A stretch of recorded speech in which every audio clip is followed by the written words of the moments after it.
Algunas noches atrás estaba cenando con unos amigos y, como es lógico, nos pusimos a discutir acerca de ciertas categorías que tienen uso sociológico, económico y filosófico. Particularmente estábamos intentando dilucidar cómo debía entenderse la categoría de valor. Es cierto que la discusión estaba centrada a la reflexión marxiana acerca del concepto de valor, tal como se presenta en los primeros apartados de El Capital. ¿Mm? Al margen de algunas anotaciones un poco eruditas al respecto por parte de mis interlocutores, no por mi parte, no soy un marxólogo particularmente, por el contrario, llevo mucho tiempo trabajando en líneas sociológicas, tanto en los aspectos prácticos como en los aspectos teóricos, que si tienen una herencia marxista fundamental, como ocurre con buena parte de la sociología teórica contemporánea, también incorpora no solamente otras vertientes, sino elementos externos que hacen variar un poco la perspectiva.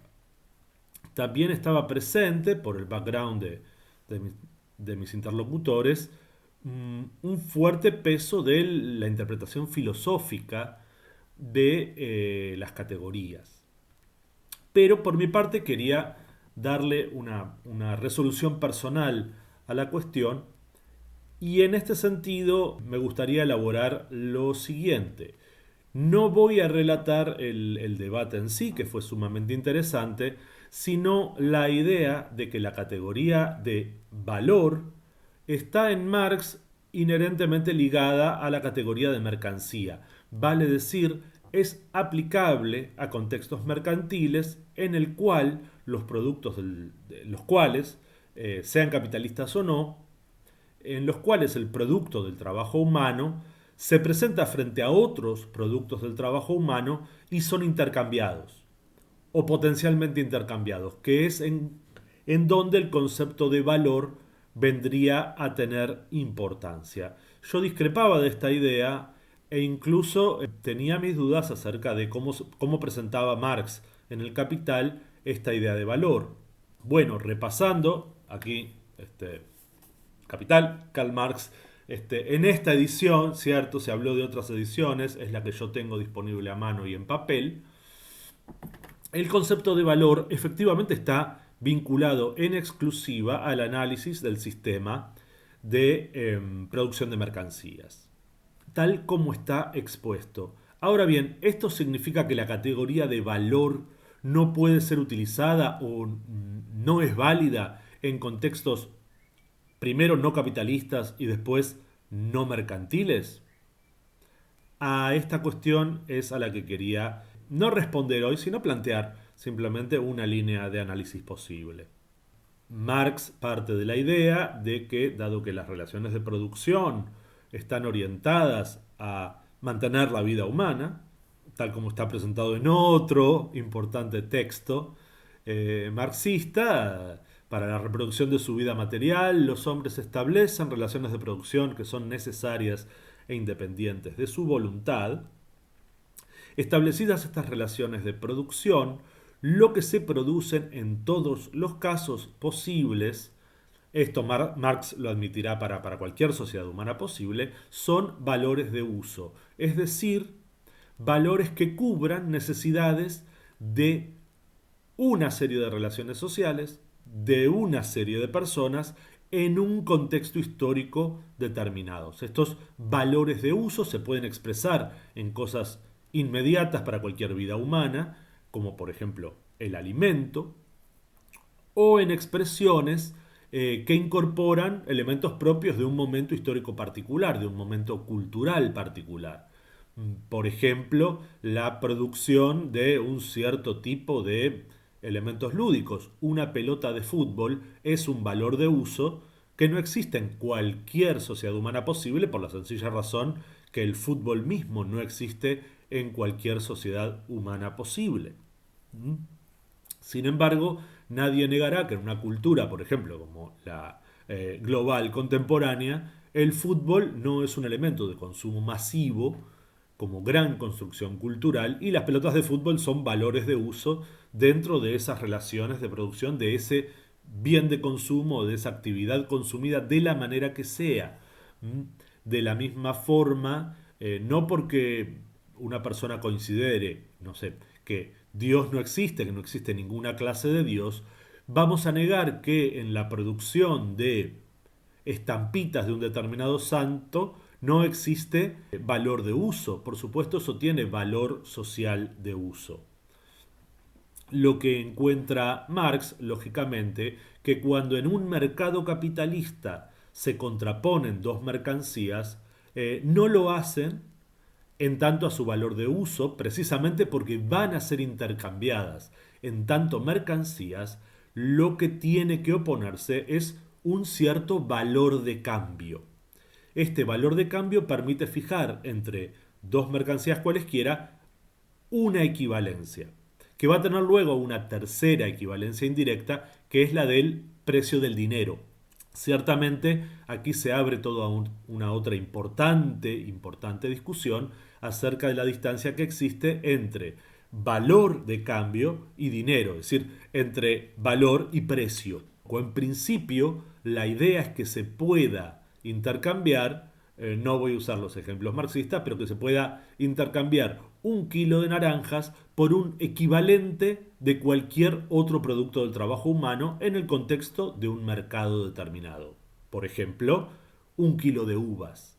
Claro, diferentes factores harán, no todos ellos son el trabajo humano, que las uvas y las naranjas tengan valores diferentes, valores de cambio, vale decir, una magnitud del valor propio diferente a la del otro. Por lo tanto, un kilo de naranjas no tiene por qué por qué costar, ni regularmente cuesta, lo mismo que un kilo de uvas. Quizá para comprar un kilo de uvas requiera 2 kilos de naranjas, porque el precio será el mismo. Supongamos $1.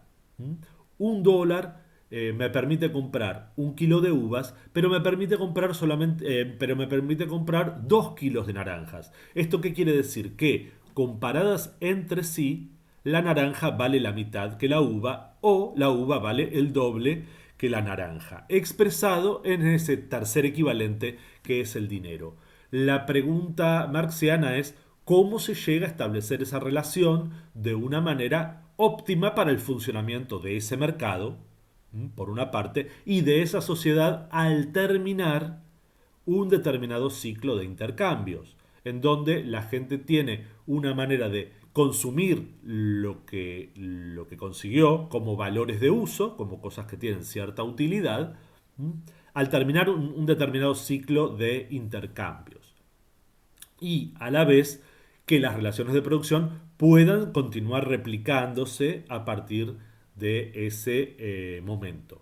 ¿Sí? Vale decir que no se produzcan intercambios de tal tipo que impidan los intercambios posteriores dentro de la sociedad. Aunque alguien consiguiera vender cada kilo de uva o de naranja al costo equivalente de $1 millón, una sociedad no podría mantenerse funcionando en este sentido. Vale decir, con toda una población aportando millones de dólares solamente a los productores de uva. Una sociedad cualquiera es un fenómeno complejo, una concentración de relaciones de producción, de escala, de gran escala, y por lo tanto un cierto equilibrio tiene que existir con total independencia de la justicia o injusticia de la distribución del esfuerzo y las recompensas, como decía Rosemary Crompton.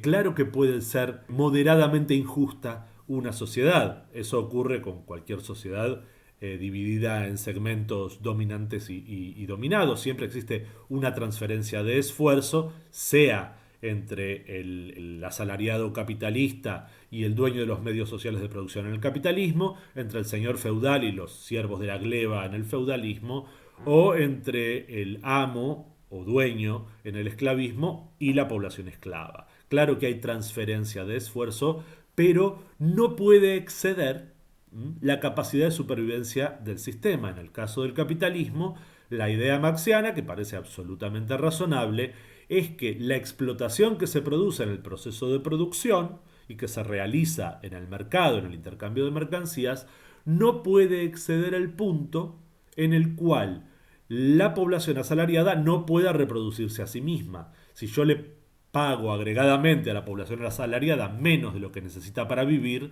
el sistema se desintegra porque se muere la población que produce las mercancías o que realiza buena parte del trabajo de la producción de mercancías, incluso sin considerar que esa masa de trabajadores también es en el capitalismo, especialmente el capitalismo contemporáneo, la masa principal de consumidores de los mismos valores de uso que se producen en el contexto de las relaciones mercantiles y capitalistas de producción.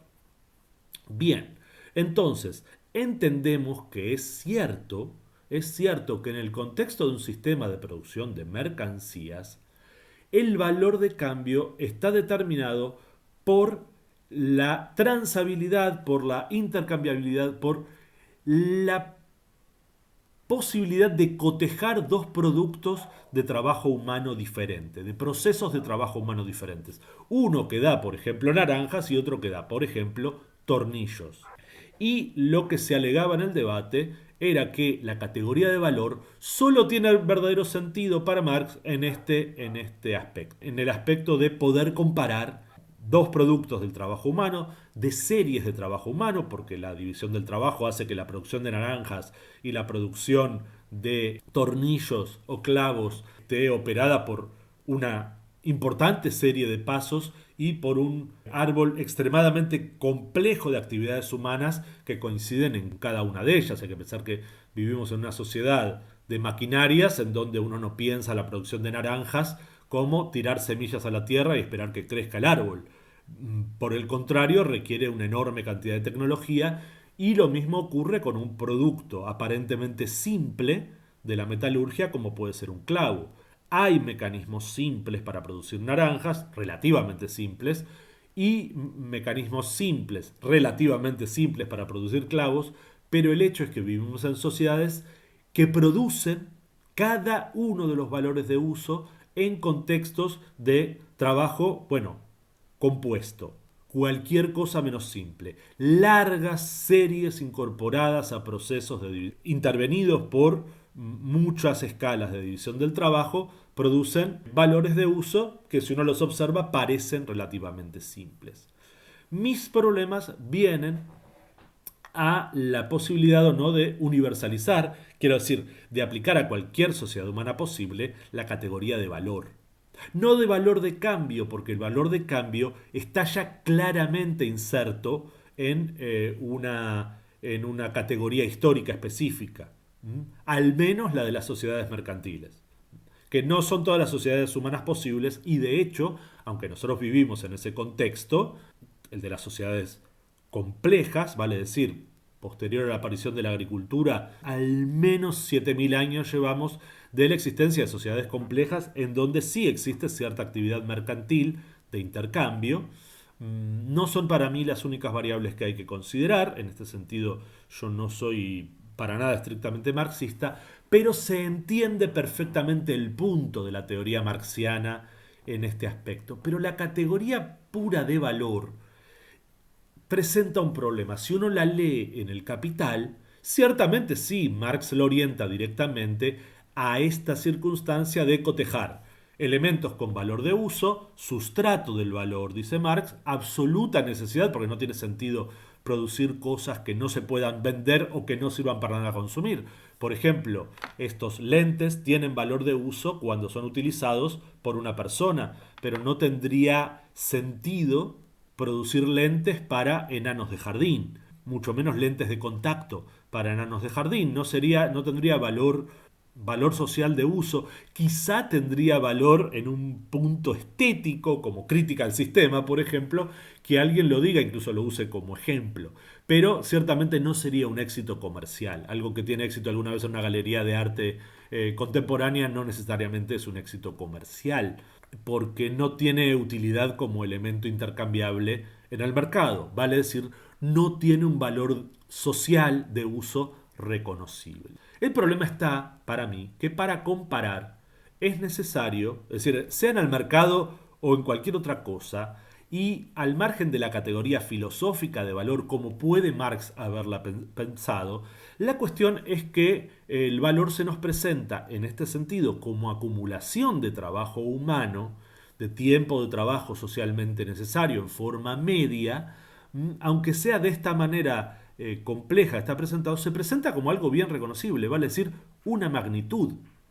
La producción de un valor de uso conlleva la acumulación de trabajo humano, de trabajos humanos simples o de una serie de trabajos humanos que convierte a esa mercancía o a ese bien o a ese servicio cantidad medible, X unidades de trabajo humano. Lleva tal cosa y eso permite comparar con Y cantidades de trabajo humano. Vale decir, yo cotejo a valor dinero dos valores de uso, naranjas y clavos, y bueno, tengo 2 kilos y veo tengo X cantidad de naranjas para 1 kilo de clavos. ¿Sí? O X cantidad de clavos para 1 kilo de naranja. Y lo cotejo, cuánto tiempo de trabajo llega. Y los comparo. Y determino cuál es el equivalente. ¿Qué factor me da el X, por ejemplo, de uno de los dos elementos que tomo como referencia? A lo mejor para un tercer valor de uso. Esa es la función del dinero, que sea una unidad de comparación para cualquier mercancía posible, es decir, para cualquier acumulación de trabajo humano que se presente como valor de uso en el mercado. Al margen, en este caso, de el modo de producción, en principio. Pero sí es cierto que solo puede darse eso en una sociedad que posea una serie de relaciones mercantiles, es decir, de intercambio de equivalentes. Entonces se va a calcular cuál elemento tiene mayor cantidad de trabajo, se presentará eso como equivalente a su precio en relación al precio de otra mercancía. Sin embargo, en este caso, y para cualquier otro caso, hay un sustrato que al margen de la categoría filosófica tiene que ver con la determinación igual de la magnitud. Marx dice, ¿qué es lo que es comparable en cualquier valor de uso? El tiempo de trabajo necesario para su producción. Y eso, tomado elemento por elemento, constituye la magnitud de valor. Marx no usa esta expresión, la magnitud de valor condensada, concentrada, utilizada para producir lo que sea. Lo que sea siempre y cuando tenga valor de uso.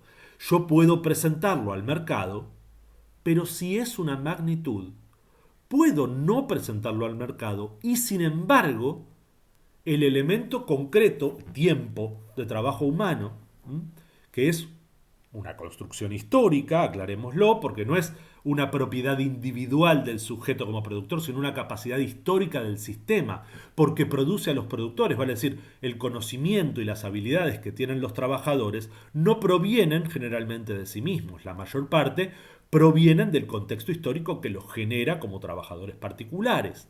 Entonces, ¿qué es lo que ocurre con la magnitud? Que la magnitud existe para que sea útil con total independencia de la comparación. Vale decir, yo puedo decir que una estrella es mensurable en términos de su masa. A mí me puede interesar comparar dos estrellas y uso el mismo criterio. ¿Cuál es más masiva que la otra?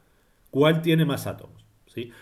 ¿Cuál tiene más capacidad de atracción gravitatoria? ¿Cuál tiene más, etcétera, etcétera? Y puedo usar una variable, puede haber otras, la composición, la distancia respecto del agujero negro central de la galaxia, una serie enorme de variables pueden intervenir. Pero si elijo la masa para compararlas, tengo esa magnitud que es propia de cada unidad medida.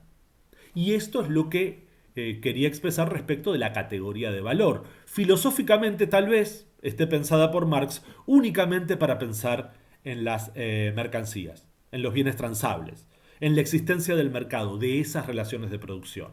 Pero una vez definida la magnitud, la variable principal, ¿sí? El elemento que define mi característica de valor, esa magnitud debe ser inalterable para cualquier medición que haga, porque si no ninguna medición será equiparable a otra. Por lo tanto, lo que estoy tratando de decir es que el valor tiene una magnitud que si la medimos en tiempo de trabajo acumulado en un producto de trabajo humano, existe con total independencia de que ese producto del trabajo humano sea después comparado o no con otro producto del trabajo humano.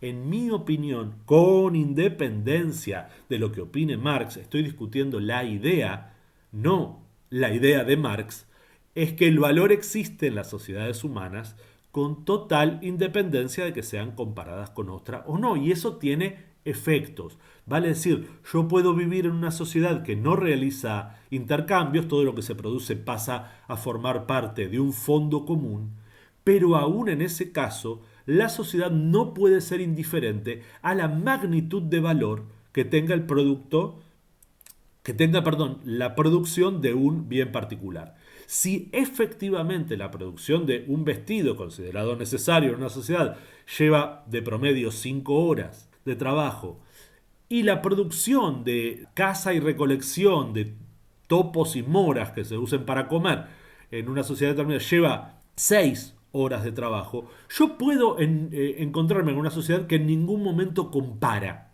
entre sí. Sin embargo, el hecho de saber que lleva tanto tiempo recolectar alimentos y tanto tiempo producir un vestido tiene consecuencias en las maneras en las que se organiza la vida social. Tal vez no sean las consecuencias medidas por Marx, presentadas por Marx, pero de todas maneras, en mi opinión, insisto, la idea de valor, al tratar con la construcción de una magnitud, se puede independizar, no digo que Marx lo haga, insisto, ni que sea incorrecto tratarlo de la manera marxiana cuando uno se refiere, por ejemplo, al capitalismo, pur si mueve, yo le decía, chicaneando un poco a los compañeros con quienes debatía, se mueve porque existe la magnitud.